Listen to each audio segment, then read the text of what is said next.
Hello guys, welcome back to our channel. This is me with my love episode. Episode opening സീനിൽ ഇപ്പോൾ ഡോബിയുടെ ശബ്ദമായിരിക്കും കേൾക്കുക. ഈ ഫാമിലിയോടൊപ്പം ചേരാൻ ഇത്ര എളുപ്പമായിരുന്നെങ്കിൽ വളരെ മുൻപ് തന്നെ ഞാനത് ചെയ്തേനെ. ഇപ്പോൾ സമയം ഒരുപാട് വൈകിപ്പോയെന്ന് അവൻ പറയും. എനിക്ക് എൻ്റെ ബ്രദറിനോട് പോലും പ്രോപ്പറായിട്ട് സംസാരിക്കാൻ കഴിഞ്ഞില്ല എന്ന് പറഞ്ഞ് അതങ്ങനെ പൊട്ടിത്തെറിക്കാൻ നോക്കുന്ന അതേ സമയം അവൻ്റെ ബ്രദർ വന്ന് അതങ്ങനെ തടയുകയാണ്. സോ വലിയൊരു ബ്ലാസ്റ്റ് തന്നെ അവിടെ ഒഴിവാവും. അവിടുന്ന് അങ്ങനെ കട്ട് ചെയ്ത ടോക്കാഹിമയെ കാണിക്കും. അവളാണെങ്കിൽ ഇപ്പോൾ ഡോബി പറഞ്ഞ വാക്കുകൾ തന്നെ ആലോചിക്കുകയാണ്. പക്ഷെ ഡോബി ഇപ്പോൾ ജീവിച്ചിരിപ്പുണ്ടോ മരിച്ചോ എന്ന് അവൾക്ക് അറിയില്ല. അവളാണെങ്കിൽ അവന് വേണ്ടി ഹീറോസിനെ എല്ലാം കൊല്ലാനായിട്ട് ശ്രമിച്ചു കൊണ്ടേയിരിക്കുകയാണ്. അവളുടെ തുറുപ്പ് ചീട്ട് അത് ട്വൈസിന്റെ പവറാണ്. ഒരുപാട് ട്വൈസിന്റെ ക്ലോൺസിനെ ക്രിയേറ്റ് ചെയ്ത് ഇപ്പോൾ ഹീറോസിനെ അറ്റാക്ക് ചെയ്യുകയാണ്. ഹീറോസിനാണെങ്കിൽ കൗണ്ട് അങ്ങനെ കുറഞ്ഞു കുറഞ്ഞു വരികയാണ്. അതുകൊണ്ട് തന്നെ ഇപ്പോൾ അവളുമായിട്ട് ഏറ്റുമുട്ടാനോ അവളുടെ അറ്റാക്കിൽ നിന്ന് രക്ഷപ്പെട്ടു മാറാനോ അവരെ കൊണ്ട് സാധിക്കുന്നില്ല. ഓക്സിന്റെ അവസ്ഥയാണെങ്കിൽ വളരെയധികം മോശമായിക്കൊണ്ടേ ഇരിക്കുകയാണ്. ടോക്കി ആണെങ്കിൽ അവരെ എല്ലാവരെയും നശിപ്പിക്കാൻ തയ്യാറെടുക്കുമ്പോൾ ഓച്ചോകച്ചി ആണെങ്കിൽ അവളുടെ അരികിലേക്ക് വരും. അവനാണെങ്കിൽ എന്തോ ഒന്ന് അവളോട് പറയാൻ ശ്രമിക്കുകയാണ്. ഞാൻ പറയുന്നത് ഒരു തവണയെങ്കിലും നീ കേട്ടേ പറ്റൂ. അതിനവൾ പറയും, സമയം കടന്നുപോയി, എനിക്കിനി ആരും പറയുന്നതും കേൾക്കാനായിട്ട് കഴിയില്ല. അവനാണെങ്കിൽ ആക്രോശിക്കും, ചെവി തുറന്ന് ഞാൻ പറയുന്നത് മാത്രം നീ ശ്രദ്ധിക്കുക. നിന്നെക്കൊണ്ട് ട്വൈസിന്റെ പവർ അത് ഉപയോഗിക്കാനായിട്ട് കഴിയുന്നുണ്ട്, അതിൽ യാതൊരു തർക്കവുമില്ല. പക്ഷേ അതതിന്റെ മുഴുവൻ ഫോമിൽ ഉപയോഗിക്കാൻ നിന്നെക്കൊണ്ടാവില്ല. ടോബിയുടെ പവർ, ഷിക്കറക്കിയുടെ പവർ അതൊന്നും തന്നെ നിന്നെക്കൊണ്ട് ഉപയോഗിക്കാനായിട്ട് കഴിയുന്നില്ല. അതിനൊരു പ്രധാനപ്പെട്ട കാര്യമുണ്ട്. നിനക്ക് അവനോട് പ്യൂർ ആയിട്ടുള്ള സ്നേഹം ഉണ്ടായിരുന്നു, അതേസമയം അതിലിപ്പോൾ ദേഷ്യവും കലർന്നിരിക്കുകയാണ്. അതുകൊണ്ടാണ് നിനക്കത് ചെയ്യാൻ കഴിയാത്തതെന്ന് പറയും. കൺട്രോൾ പോയ അവളാണെങ്കിൽ, എന്നെക്കുറിച്ച് എന്ത് നിനക്കറിയാം, എൻ്റെ ലൈഫ് അത് നിനക്കറിയില്ല, ഞാൻ കടന്നു വന്ന വഴികൾ അതൊട്ടും നല്ലതല്ലായിരുന്നു പറഞ്ഞ് അവളാണെങ്കിൽ പ്രൊഫിയെ അറ്റാക്ക് ചെയ്യാൻ ശ്രമിക്കും. അടുത്ത നിമിഷം ഓച്ച കച്ചയാണെങ്കിൽ പ്രൊഫി അങ്ങനെ പിടിച്ചു വലിക്കുകയാണ്. കട്ട് ചെയ്ത അവളുടെ ഒരു ഫ്ലാഷ് ബാക്ക് കാണിക്കും. അവൾക്ക് ഏറ്റവും ഇഷ്ടപ്പെട്ട ഒരു കിളിയാണെങ്കിൽ ചത്ത് കിടക്കുകയാണ്. അവളുടെ പാരൻസ് ആണെങ്കിൽ അവളോട് ചോദിക്കും, നീ അതിനെയും നിന്റെ പവർ വെച്ച് കൊന്നു കളഞ്ഞോ? അതിന് അവളാണെങ്കിൽ കരഞ്ഞുകൊണ്ടില്ല, ഞാൻ അങ്ങനെ ചെയ്തിട്ടില്ല എന്ന് പറയും. ഉടനെ അവളുടെ പാരൻസ് ആണെങ്കിൽ അവളുടെ ആ പ്രോബ്ലം മാറാൻ ഒരു പ്രത്യേക സ്ഥലത്ത് അവളെ ചേർക്കുകയാണ്. അതിലൂടെ അവളുടെ യഥാർത്ഥ പ്രശ്നം എന്താണെന്ന് കണ്ടെത്തും. അവൾക്ക് എന്തിനോടെങ്കിലും ആരോടെങ്കിലും ഇഷ്ടം തോന്നിയിട്ടുണ്ടെങ്കിൽ അവരുടെ ബ്ലഡ് കുടിക്കാനാണ് അവൾക്ക് ആഗ്രഹം തോന്നുക. ഒരു പെറ്റിനെ കണ്ടാലും ഒരു മനുഷ്യനെ കണ്ടാലും എല്ലാം അവൾക്ക് അതിന് ബ്ലഡ് കുടിക്കാനായിട്ട് ആഗ്രഹം തോന്നും. അതൊരു ക്രീപ്പി ആയിട്ടുള്ള മെന്റൽ ആൻഡ് ഹെൽത്ത് കണ്ടീഷനാണ്. അവളുടെ ക്രീപ്പി നേച്ചർ അറിഞ്ഞ് അവളുടെ പാരൻസ് ആണെങ്കിൽ അവളെ വീട്ടിൽ തന്നെ ലോക്ക് ചെയ്തിടുകയാണ്. അതിനുശേഷം അവളെ അറിഞ്ഞ് പുറഞ്ഞ് ആഞ്ഞടിക്കും. നീ നിന്റെ ഫ്രണ്ടിനെയും ഉപദ്രവിച്ചു അല്ലേ? അതിനവൾ പറയും, ഞാൻ അവനെ കടിക്കാനോ ഉപദ്രവിക്കാനോ പോയില്ല. അവൻ ആക്സിഡന്റ് പറ്റി ബ്ലഡ് വന്നപ്പോൾ അത് ഞാൻ കുടിച്ചു. അത് മാത്രമാണ് ഞാൻ ചെയ്ത തെറ്റ്. എനിക്കും എല്ലാവരോടൊപ്പം സന്തോഷത്തോടു കൂടി ജീവിക്കണം എന്ന് ആഗ്രഹമുണ്ട്. പക്ഷേ എനിക്ക് അവരുടെ എല്ലാം ബ്ലഡ് കുടിക്കണം തോന്നും. അതെൻ്റെ തെറ്റല്ല, അത് ഓർഗാനിക്കായിട്ട് എനിക്ക് സംഭവിക്കുന്നതാണെന്ന് പറഞ്ഞ് അവളാണെങ്കിൽ കരഞ്ഞുകൊണ്ടേയിരിക്കും. അവളുടെ പാരൻസ് ആണെങ്കിൽ അത് കേട്ട് കൂടുതൽ ദേഷ്യത്തിൽ അവൾ അറഞ്ചം പുറഞ്ഞം തല്ലും. എന്നെപ്പോലെ എന്തുകൊണ്ട് മറ്റുള്ളവർ ബ്ലഡ് കുടിക്കാനായിട്ട് ആഗ്രഹിക്കുന്നില്ല എന്ന് പലതവണ ഞാൻ ചിന്തിച്ചിട്ടുണ്ടെന്ന് അവൾ പറയും. കട്ട് ചെയ്ത പ്രസന്റ് കാണിക്കും. പ്രൊഫി ഒരുപാട് കഷ്ടപ്പെട്ട് അങ്ങനെ രക്ഷപ്പെടുകയാണ്. കച്ചയാണെങ്കിൽ പ്രൊഫിയെ പിടിക്കാൻ ശ്രമിക്കുമെങ്കിലും അടുത്ത നിമിഷം ടോഗയാണെങ്കിൽ അങ്ങനെ അവരെ ചീറ്റ് ചെയ്തുകൊണ്ട് അവരുടെ അരികിലേക്ക് വരികയാണ്.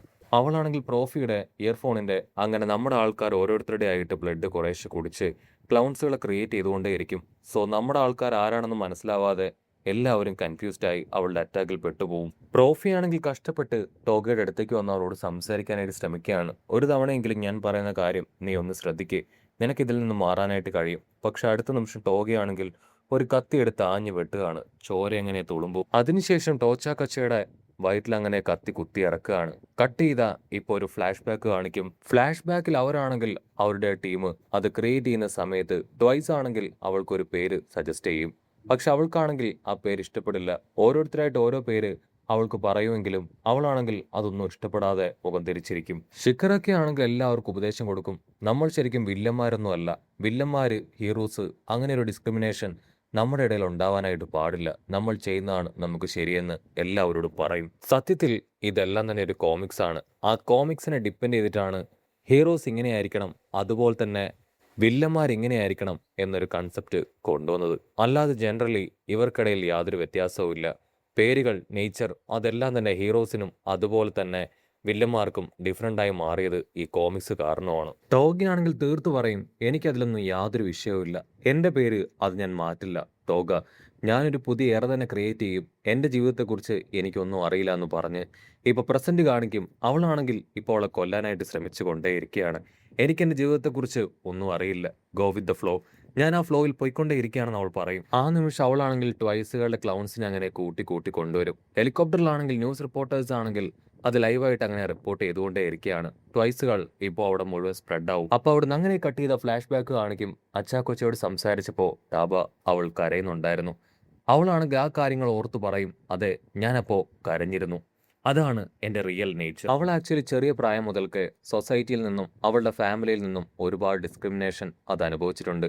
അതിനുശേഷമാണ് അവൾ ഒരുപാട് കഷ്ടപ്പെട്ട് ബുദ്ധിമുട്ടി ഒറ്റയ്ക്ക് ഈ ഒരു ടീമിലേക്ക് വന്നു ചേർന്നത്. പിന്നീട് അവൾക്ക് ആ ടീം മാത്രമായിരുന്നു എല്ലാം എല്ലാം. ഒരു സെക്കൻഡ് അവളാണെങ്കിൽ ഫ്ലാഷ് ബാക്കിൽ നടന്ന കാര്യങ്ങളെല്ലാം ആലോചിക്കുകയാണ്. അവൾ ഒറ്റപ്പെട്ട് ജീവിച്ച കാര്യങ്ങളെല്ലാം തന്നെ. ഓപ്പോസിറ്റ് ഉള്ളവനാണെങ്കിൽ ഇപ്പോൾ അവളോട് പറയും, എനിക്ക് നിന്റെ ഫീലിങ്സ് എന്താണെന്ന് മനസ്സിലാക്കാനായിട്ട് കഴിയുന്നുണ്ട്. നീ ഒരുപാട് പേരെ കൊന്നുവെന്നറിയാം, ഒരുപാട് പേരെ നശിപ്പിച്ചുവെന്ന് എനിക്ക് നന്നായിട്ട് അറിയാം. ഞാൻ നിന്നെ അറസ്റ്റ് ചെയ്യാനോ നിന്നെ ഇല്ലാതാക്കാനോ പോകുന്നില്ല.